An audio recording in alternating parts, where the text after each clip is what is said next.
It's the Opperman Report. And now, here is investigator Ed Opperman. Okay, welcome back to the Opperman Report. I'm your host, private investigator Ed Opperman.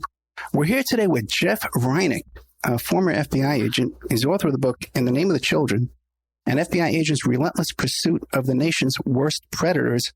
We've been mostly talking about the Cary Stayner case. Also, his book is available at this website over here, benbellabooks.com, but also too, there's a link in the Opperman Report bookstore. We've been talking mostly about the Stayner case. Fascinating. Stayner was the older brother of this, I Know My Name is Steven, I Know My First Name is Steven from that movie. And even another bizarre thing with that, with the guy who wrote that book about Steven Stayner, he wound up in jail on some kind of public indecency charges.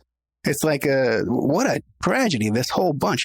But then he's telling us about how Cary Stayner is asking for child pornography. He wants to see pictures of little girls that he believes they have in their evidence.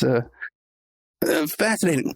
Now, when you're talking to Cary, how does he, well, first of all, how long was the actual confession interview, that portion of the interview? How much time did you spend with him there?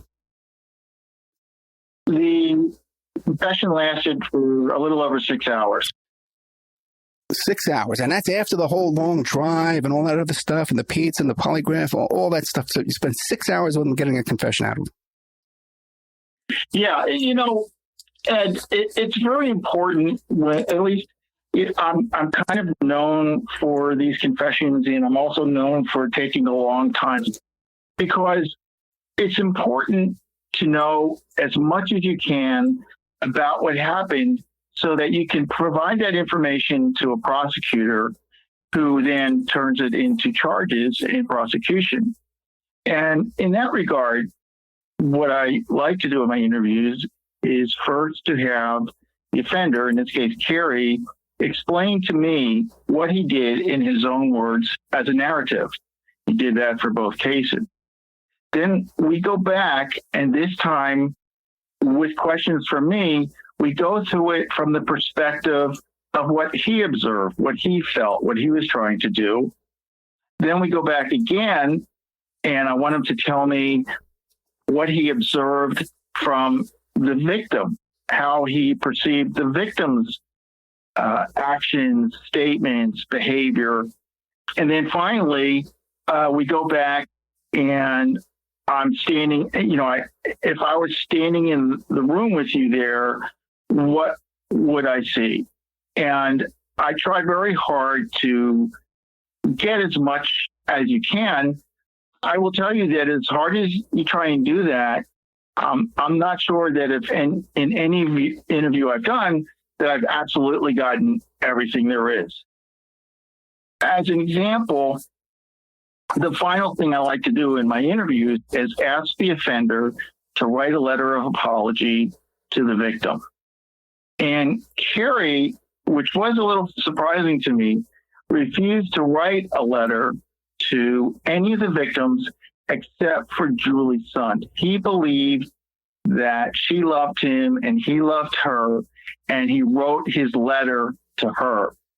And it's in these letters, that's been my experience, where you'll find something that you might have missed or it did not come out during the interview. And can you give us an example of something like that in this instance? I'd like to give an example of something that was shocking from a different instance. I was working an abducted child. Well, it was actually not an abducted child. A child fell to her death in West Sacramento. I was working with the West Sacramento Police Department, along with a bunch of other FBI guys. And this was an accidental death where a little girl fell down a rice silo.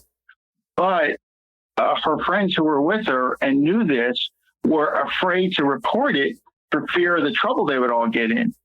So they reported it as an abduction. And I did not do the interview. There was a detective from West Sacramento named Martha Barbosa was doing the interview of one of the friends. And in his letter of apology, he drew himself hanging from a rope. And it was a unbelievable realization of how this child felt about himself and what had happened. And it was something we did not pick up on in our contacts with him. That's an example.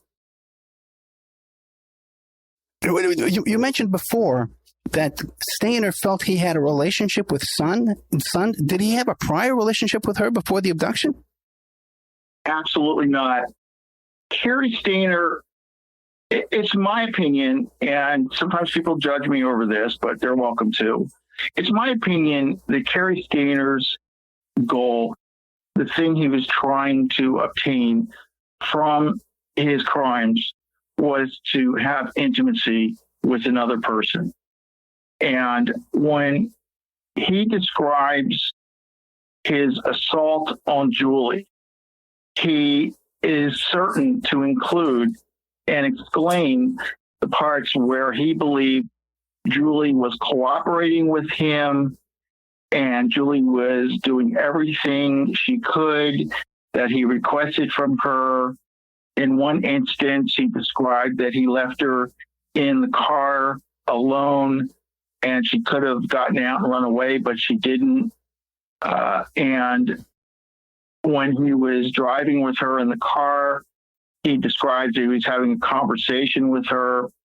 I believe that in his mind, he wanted to believe that there was a relationship developing between him and Julie's son. It's heartbreaking.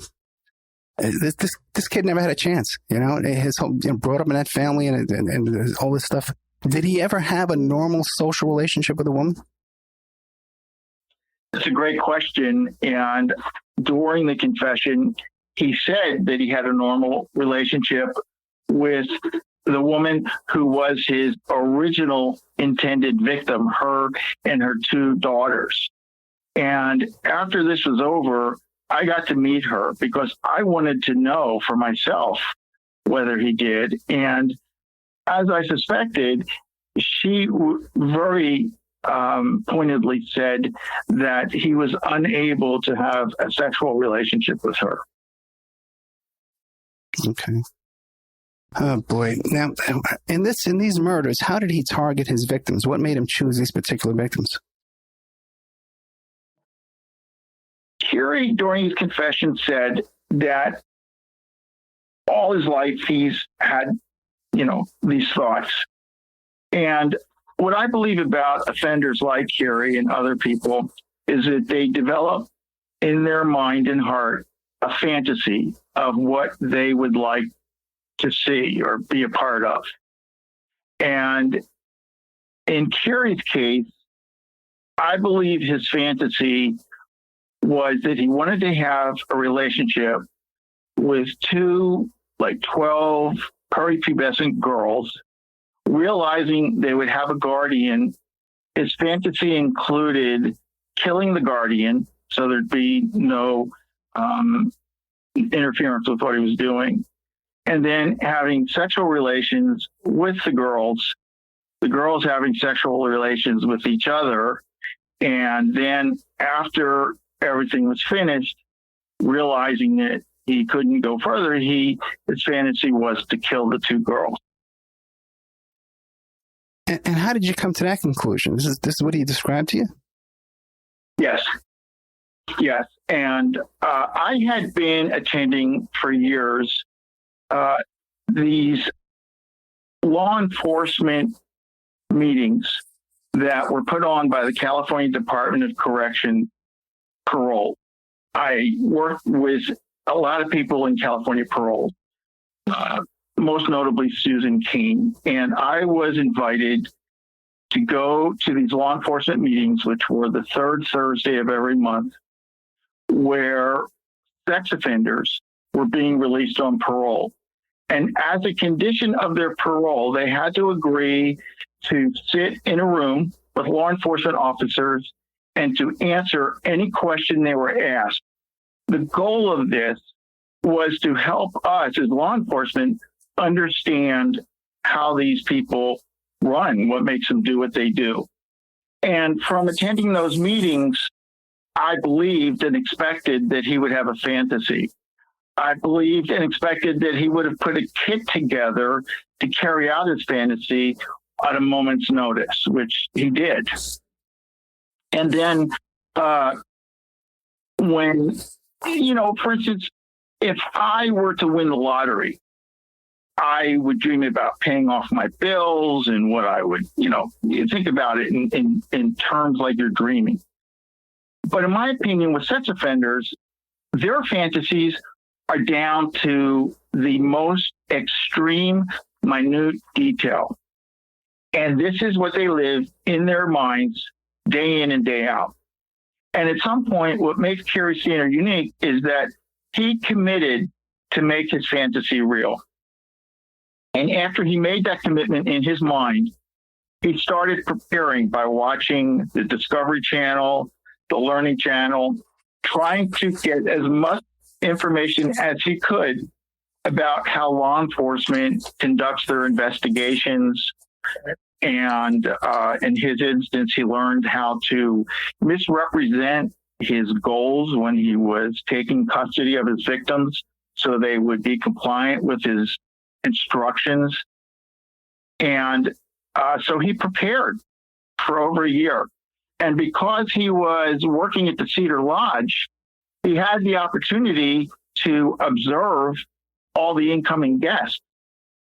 During the interview, he said that he had been watching in one of the rooms, and he knew the exact room, that there were 4 girls, and they were not eligible for him to go after because he saw that there was a man with them, and that would not work. Ironically, we learned in court that the man had left and those girls were alone on the night he committed his crimes. Then, so he had been watching the incoming visitors and assessing them. At the same time, he was dating a woman that lived close by who had 2 daughters and was the perfect fantasy victim. And on Valentine's Day of 1999, he was actually at her house with the intention of carrying out his fantasy on his girlfriend and her 2 daughters. But there was a neighbor who stopped in, and that kind of upset his plans. But he was riled up. He was pretty fired up because he had committed he was going to see this through. So when he got back to the Cedar Lodge, he wanted to take a jacuzzi, but the jacuzzi was dirty. He serviced the pool in the jacuzzi, but then he went for a walk in the parking lot. And when he did that and he walked past the building where Carol and the girls were, he could see in through the curtain. There was a little crack in the curtain. He could see in, and this is what he'd been waiting for, an adult with 2 girls. And he went back to his room, got his kit, and then came back to their room to find a way to gain entry and to carry out the rest of his fantasy. A couple of questions. What was in the kit? Well, depending on the purpose of the kit, different things will be in there. In his kit, I believe he had rope, duct tape, a knife. He had a .22 revolver, all the things you would need to, do what he wanted to do, to tie people up, to kill them or threaten them. And and he actually, when he went back to his room, put on a military type sweater. Did he tell you why he did that? The sweater? Well, it was all part of his plan. He wanted to not stand out or be visible. Where Carol and the girls were staying in the 500 building, at that time of the year, it was very secluded because the building was far away from the main office. The weather was cold and misty. The visibility was less than it could have been. And so when he went out to that 500 building and he saw them, he was able to do pretty much what he wanted. And to give you an example of how he planned and researched and how smart he was, that when he went back to address Carol and the girls, before he went up to their room, he knocked and entered all of the surrounding rooms. He had the master key So he was able to knock, make it sound like he was being let in. He would walk through the room, and then he would come out and he would be simulating, conversation. When I asked him why he did that, he said he wanted to desensitize them so that when the knock came on their door, it wouldn't be a shock or a surprise. And he said eventually he got down to their room, knocked on the door, and announced that he was with the lodge and that they were looking for a water leak, and he needed to get in the room to look for the water leak. And he believed that since he had done this in all the surrounding rooms, it wouldn't have come as that out of the ordinary for them. Carol, to her credit, refused to let him in. She said, absolutely not, you're not coming in, and closed the door. He knocked a second time and asked a second time. And the second time, Carol again closed the door on him. He was frustrated. He was trying to think of what he could do. And from his preparations about how people think and react or whatever, he knocked a third time. And this time when Carol opened the door, he said, okay, we're not going to come in, but we need you to pack up all your things, and we're going to move you to another room so that we can come in and look for the leak. Now, he knew that they were laying in bed because he could see through the curtain. They were watching a movie. They were watching the movie Jerry Maguire that they had rented. And he knew the last thing in the world they wanted to do was have to get dressed, pack up, and relocate. So at this point, Carol let him in the room. Now, there's a lot of controversy over how he was able to gain control over Carol and the girl. And what he did was he went into the bathroom and he pretended that he was looking for a water leak. But what he was really doing when he was in there was he got the revolver out of his bag. And when he came back out into the room where Carol and the girls were, he had his revolver pointed at them. And once he had the revolver pointed out at them, of course, they were scared and they were complying with what he was telling them to do. And he also said to them, I have no money. I need your car. Just cooperate with me and it'll be fine and I'll leave. And he did this deliberately because he knew if he told them what he was really there for, they wouldn't comply. They would fight back. And so he learned that to gain control was not only a physical thing, but also a mental thing. And because of having the gun on them, then Carol and the girls did as they were told. Now, some people find it hard to accept that Carol would have let him in the room and then he could have gotten control over them. But consider a bank robbery, for instance, where a guy alone will walk in with a gun and control a whole bank full of people. So Carol did what she was supposed to do when the gun's pointed at her, not only for her own welfare, but for the welfare of the girl. After he gained control of them, he tied them up.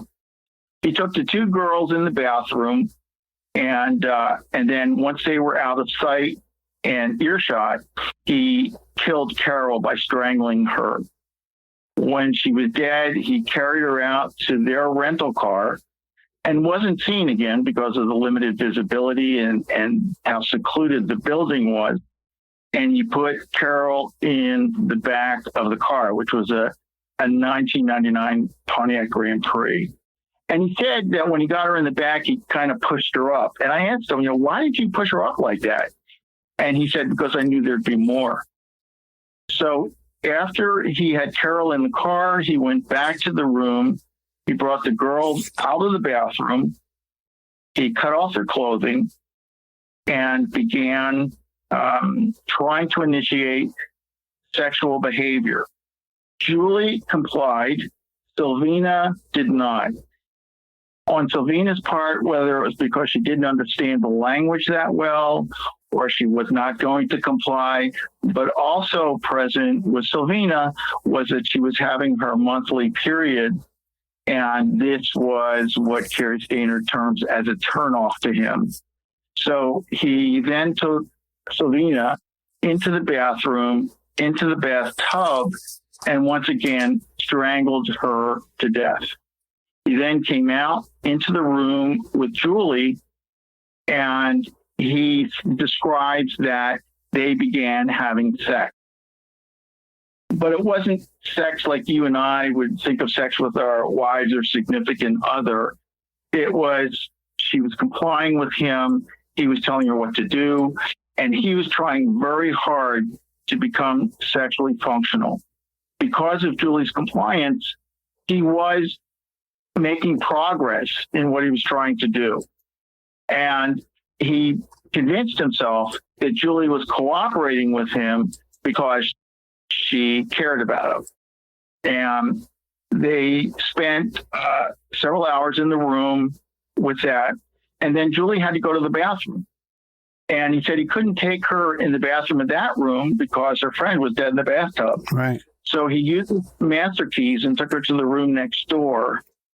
And while she was there, he then went back to room 509 and got Silvina's body and put it back into the Pontiac.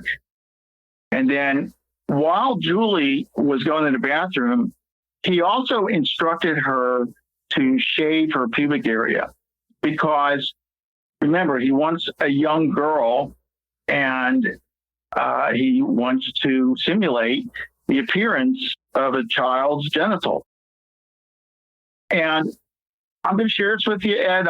This is just a personal thing on my part. Okay.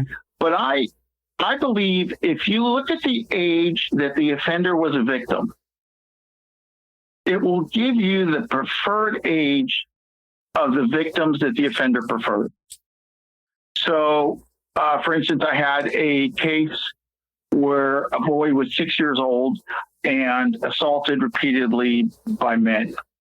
And when he became old enough to experience sexual motivation, his preferred age was 6 years old or in that area.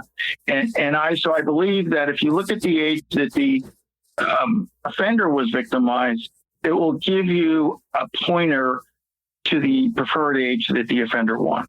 I think that the victimization stops an emotional clock or some type of a mental, a brain clock that goes towards development, either in sexual,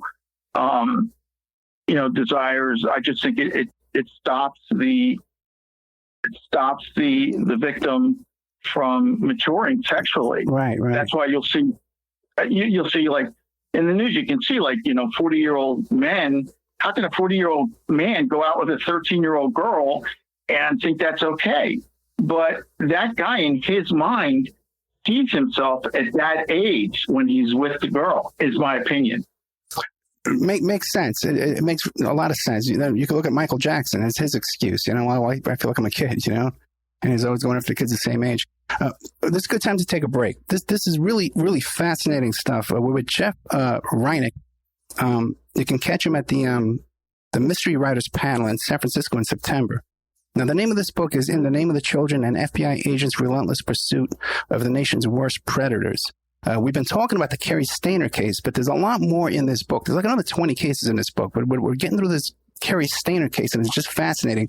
So, Jeff, we left off. He had Julie's son was still in the room. He had just molested her and raped her. And then what comes up next? I guess he kills her next, right? Well, what he does is he takes Julie back to the room that they were originally in. Okay. And he continues this sexual interaction with her. But he realizes that it's getting late. It's getting, to be I'm thinking 3-4 in the morning, maybe a little later. And he knows that he can't stay there with her, and he's got two bodies in the car outside. So he takes a pink blanket from one of the beds in the room, wraps it around Julie because she's naked, and takes her out to the car.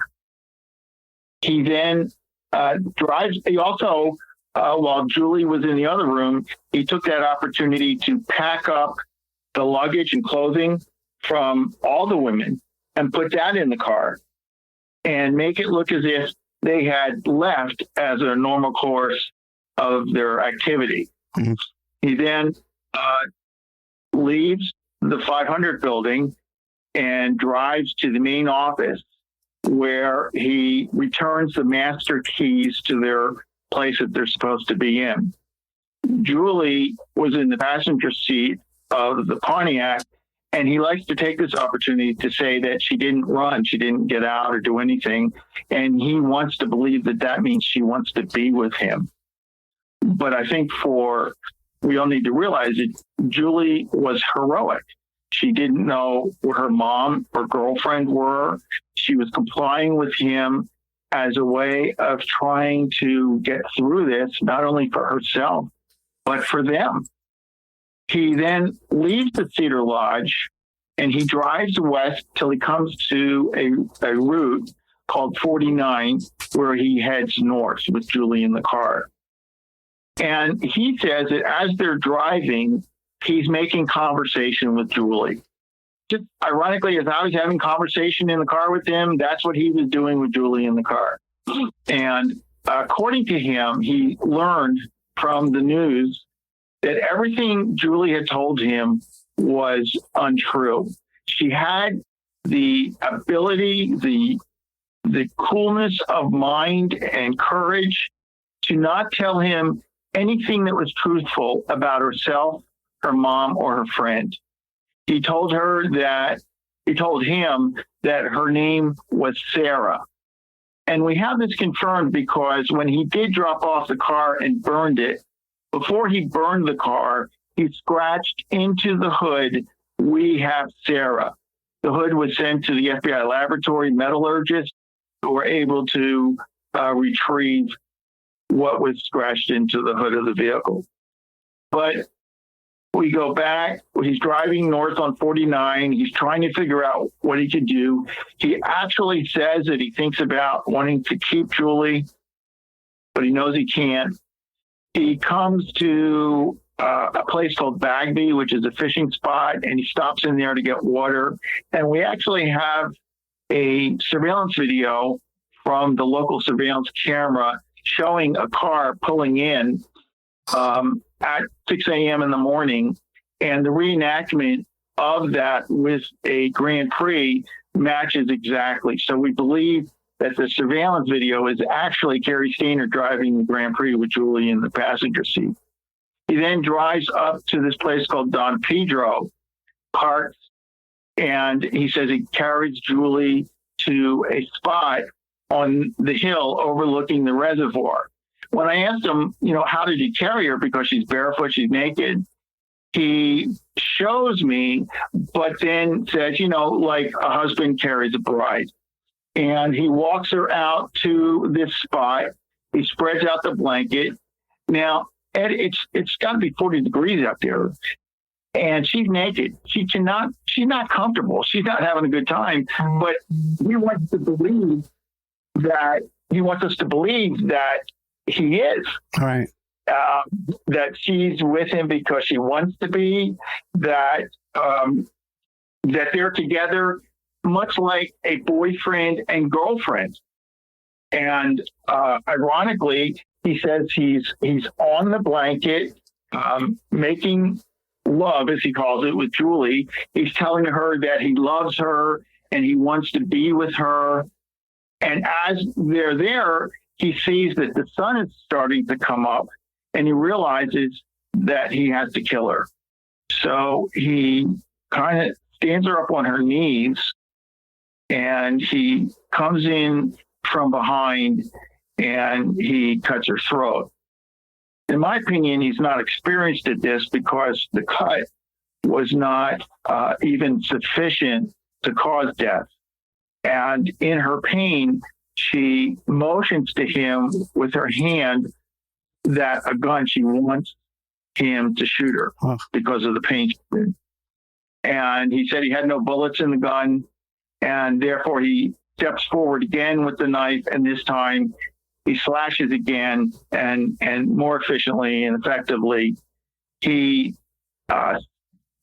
waits there as she dies, after which he takes her down to the brush and covers her over with brush. And then he actually says he stays there and marvels at the beautiful scene of the sun coming up Don Pedro Reservoir. He then takes the car and he looks for some place to dispose of the car, and the body's in the back. He takes all the clothes and luggage and everything off of the bodies from the car, and he throws a lot of it away. And then he proceeds up Route 49 further till he gets to a town called Sonora.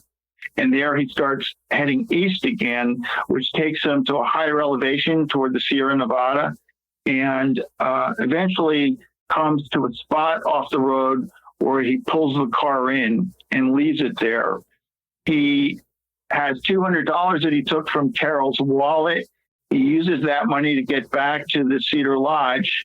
He comes back a couple of days later in his personal car, which was an International Scout, and he spreads gas all through the car and then lights it on fire.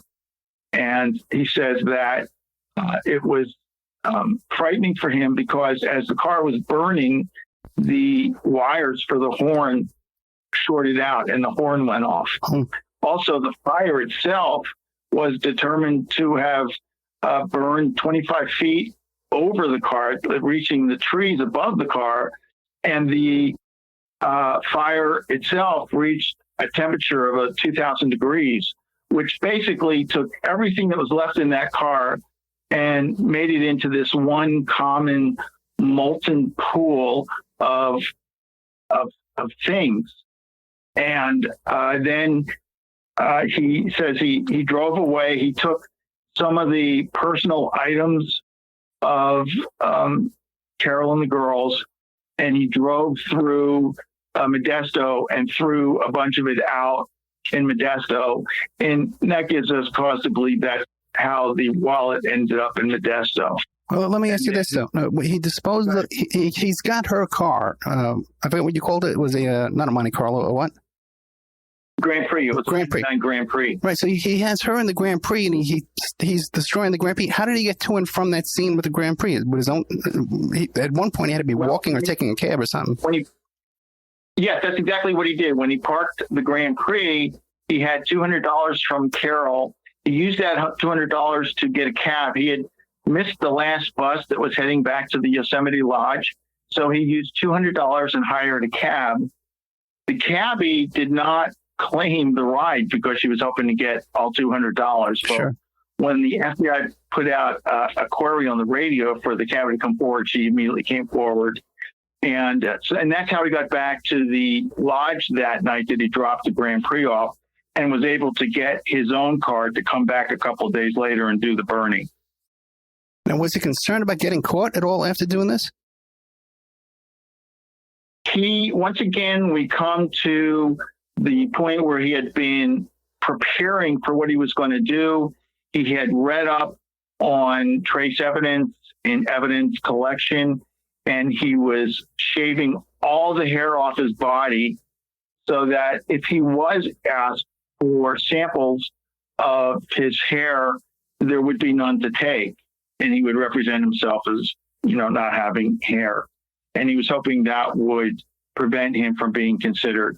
In addition to that, after about 3 weeks, Julie's body still had not been located and recovered. So he once again went back to Modesto. He got a hold of he bought an envelope and paper. Because he'd been watching on the TV, he knew what indented writing is, which is, if you're writing something, the page below what you're writing is going to have indentations from what you had written on the page above. So he actually created indented writing for us to find, which would cause us to believe that the offender was Hispanic. He had put down a shopping list of Hispanic foods.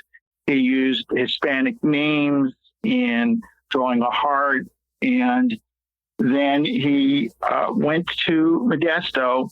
He found what he considered to be a Hispanic boy coming out of a restaurant, told the boy that he needed the boy's saliva because he didn't want to be pointed out in a paternity test for DNA, and paid the boy $5 for the boy to spit into a cup. He then used the boy's saliva and sealed the envelope that had inside of it a letter with the map and directions to the location of Julie. And on the top of that letter, he wrote the words, "We had fun with this one," because he wanted the investigators to believe it was more than one person. He then sent the letter, and that was how Julie's body was located. So the body would not have been found had he not sent this letter with a map to where it was. That's possible, right? Had he not sent the letter was the direct reason that the body was located. I have no idea of even guessing how long it would have been out there if he hadn't sent the letter. I think that's one of those things we're never going to know. How long does he go before he commits this murder of Joey Armstrong? He finished. He finished the murders of Carol, Julie, and Sylvina probably around February 16th or 17th, maybe even a little later. And then he was in the park, and he was looking in the small town of Foresta where Joey lived for what he had believed to be Bigfoot. He believes he saw Bigfoot in the area of Foresta, and he was up there looking for Bigfoot. But he saw Joey going in and out of her house and loading up her truck, which was I think it was a Toyota Tacoma. And from a distance, she appeared to be something he'd be interested in. And he says he did some research. You and I call that stalking. Mm. And he went back to his truck to get his kit, which he always had with him. And then he made contact with Joey. And when she turned her back on him, he pulled out the revolver once again. Now, this occurred on July 21st. So we're about 5 months after when he committed the first crime. And he once again told Joey, "I'm just here to take money. I'm desperate. Just cooperate with me and I'll be gone." And he walked her into the cabin where she lives, took her to a back bedroom, and then started tying her up. And when he did that, Joey knew that it was not right, that, this was not what he represented it to be. And so that she then started resisting and fighting back. And in his words, he says she was quite wired, meaning she was very strong, very good at fighting back. He explained that he was actually concerned about losing control of her.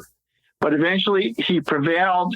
He duct taped her up so she couldn't move her hands. He also duct taped her mouth. He took her out to his International Scout that was parked in front of Joey's cabin and put her in the back. And when he did that,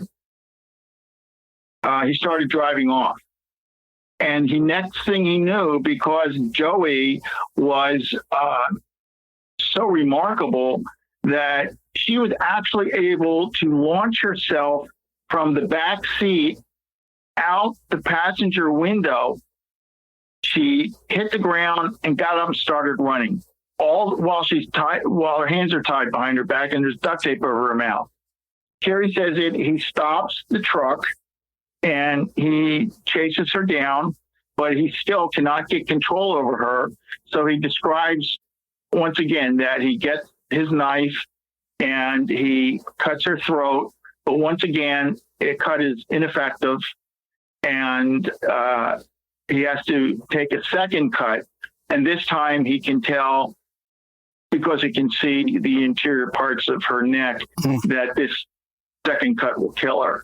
And he held her while she died.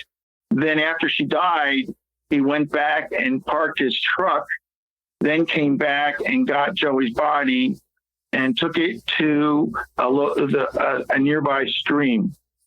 And then he describes, for reasons he doesn't understand or can't delineate, that he beheaded her. He cut her head off. I asked him why he did this, and he said, well, it's just like a job. I just was into it, so I did it. And I said to him, I'm an FBI agent, but if they didn't pay me to be an FBI agent, I'm not going to be an FBI agent. So I believe you got some benefit out of cutting her head off. And a lot of people have different theories about that. I'm not going to try and, go into that. But then after he cut her head off, he took her body and pushed it along the side of the creek and covered it with weeds. But he took her head, he took it into the water, and he cleaned the blood off her face. He groomed her hair, almost as if he was trying to make her appear alive. And then he said he just spent time with the head. Once again, people have their own theories about what he did with the head. But then when it was time for him to leave, he said that he first placed the head in the stream so that it looked like she was simply laying there on her back. But then, because he realized people would be looking for her, he then turned her head over so that you couldn't see her features. He said that he went back and, got rid of the knife and the duct tape he used to bind her. And what caused him to become a suspect is as he was driving out of the canyon where the meadow was, he had a flat tire, and a park employee helped him or assisted him getting help for his flat tire. And that's how they were able to place him in the area of Joey's cabin. Because the park employee wrote down his license plate or something? Excuse me? The park employee wrote down his license plate number or something, or knew him? Is that what happened? Well, the park employee, I think they somehow knew his name. Okay. Knew who he was. So they didn't, there was no doubt who he was. But of course, they didn't associate it at the time with having anything to do with Joey. But when they came back to investigate and they saw that he's coming out of there the same day that she goes missing, that's when they start investigating Cary Stayner, and they develop, information that leads to the conclusion that he's the guy. Is there any evidence that he was stalking other victims besides these two? He says that, his girlfriend and her two daughters were his originally intended victims. In my opinion, he was always looking for an opportunity. That's what these people do. They're always looking for that opportunity.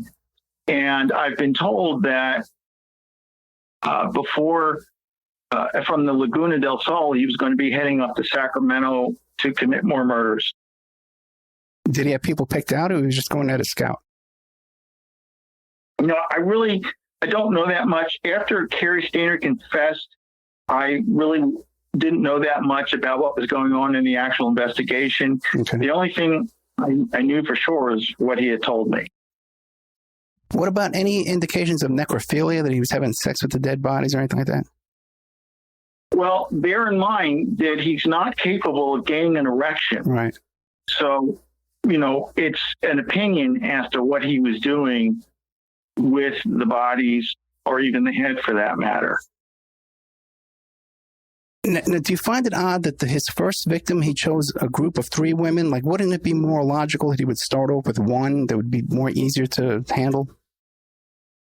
Well, Ed, that would be, that's something based on logic. But these guys have fantasies, and these fantasies are not based on logic. They're based on imagery.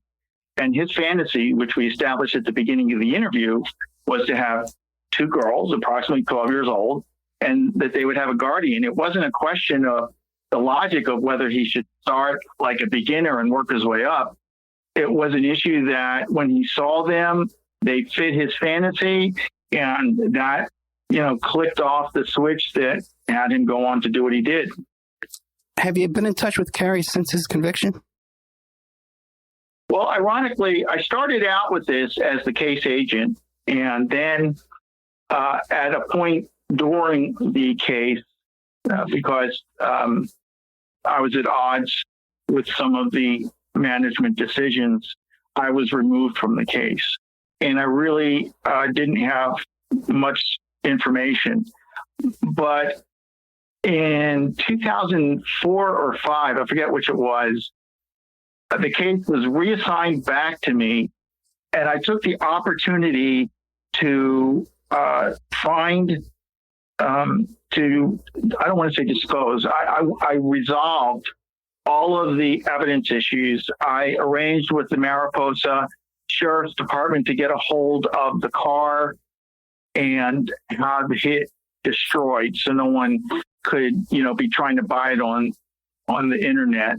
All the things that weren't needed as evidence for his appeal process were destroyed. But have you spoken to Cary since he's been in prison? Yes, I have. In the process of resolving his cars and I got to tell you that the day and night that Cary confessed, one of the things I promised him is that I would go down and prepare his family for what was coming. And the next morning, or I should say that night when I got home, everything seemed a little surreal for us. And my wife and I stayed up and tried to come up with how do we tell these people what's going to happen to their only remaining son. And so I went down very early the next morning, and I spent several hours with the Stayners, telling them what had happened and what was going on. And by doing that, I think they believed that I was a good person.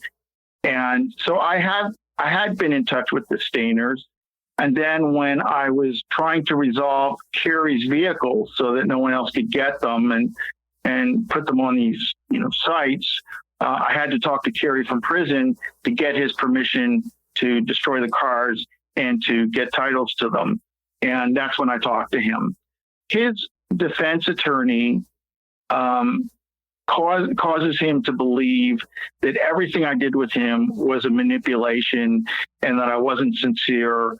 And it was all about manipulating him into the confession. That's not who I am. That's not what I did. It bothers me that he thinks that, but I have no recourse. There's nothing I can do about that. And you said there was a trial, so ultimately he pled not guilty and they tried to have the confession thrown out? No, there was a political struggle a little bit between the United States Department of Justice, Janet Reno, and the local Attorney General, the California State Attorney General. And what happened was the feds wanted to prosecute first because they felt they could get the death penalty and that the death penalty would be done much quicker than the state's death penalty. But Joey's mother, Leslie, who is an amazing woman, does not believe in the death penalty. And because of that, federally, Cary was allowed to plead guilty to what he had done. He received a federal sentence of life without the possibility of parole. And ironically, when he stood in federal court to account for what he had done, a lot of what he had said was what he had written in the letter that I had asked him to write to Julie. And then after that, he was transferred to the state custody, and the state attorney general's office, through a prosecutor named George Williamson, Mike Canzanieri, and Kim from Mariposa County, they prosecuted him for special circumstance, and he ended up getting the death penalty from the state. He's currently on death row, awaiting, going through his final appeals before execution. Jeff, we're out of time. I got to tell you, though, Jeff Rinek, this is one of my favorite shows. Okay, I really enjoyed this. This is really, really great. The way you've told this story is excellent. In the Name of the Children, an FBI agent's relentless pursuit of the nation's worst predators. I'd like to have you back because I know there's a lot more in this book than just the Stayner case. Real quick, like in 2 minutes, can you give us an idea of what, because I know there's a lot too in there about PTSD and how to deal with trauma, and there's a lot of stuff in this book, how it affected his family. There's a lot of stuff in this book. Can you give us real quick, like in the next minute and a half, 2 minutes, what else we can find in the book? Well, what you'll find in the book, the book started out to honor my family at their request to leave something behind. And when they saw what I had written, that's where the process of it turning into a book. The book was, I'm agreeing to the book to honor my family. And I want people to understand that there's other cases of children being killed in heinous ways. But most importantly, I think, is to understand what these cases did to me and what that cost for my family.